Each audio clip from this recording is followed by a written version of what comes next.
नमस्कार, मैं रुचि देव। चलिए सीखते हैं आज की इस कहानी से। एक महिला थी जिसे बात बात पर बहुत गुस्सा आता था और इसके कारण उसके घर का माहौल हमेशा ही लड़ाई झगड़े का बना रहता था। एक बार वो बड़ी परेशान होकर के एक साधु के पास पहुंची और उसने अपनी प्रॉब्लम बताई। उसने कहा कि महाराज, मुझे हर बात पे गुस्सा आ जाता है, मैं चाह करके भी कंट्रोल नहीं कर पाती, अब आप ही इसका कोई उपाय बताइए।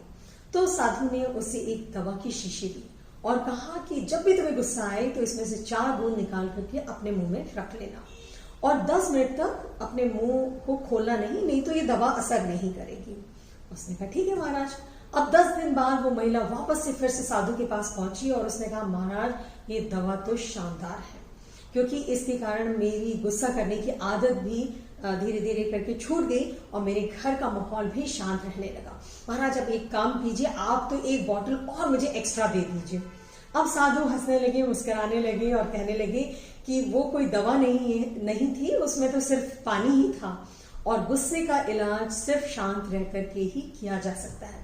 दोस्तों, आपने भी ये महसूस किया होगा कि जब कभी भी आप गुस्सा करते हैं तो आपके मुंह से बहुत ही कड़वी बातें निकलती हैं, जो कि न केवल दूसरों को हर्ट करती हैं बल्कि आपके अंदर का पीस भी चला जाता है। अरे तो अपना नुकसान क्यों कर रहे हैं?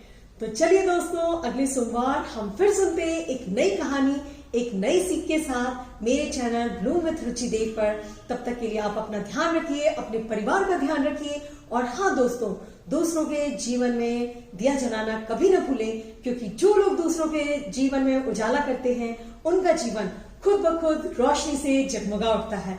नमस्कार, धन्यवाद।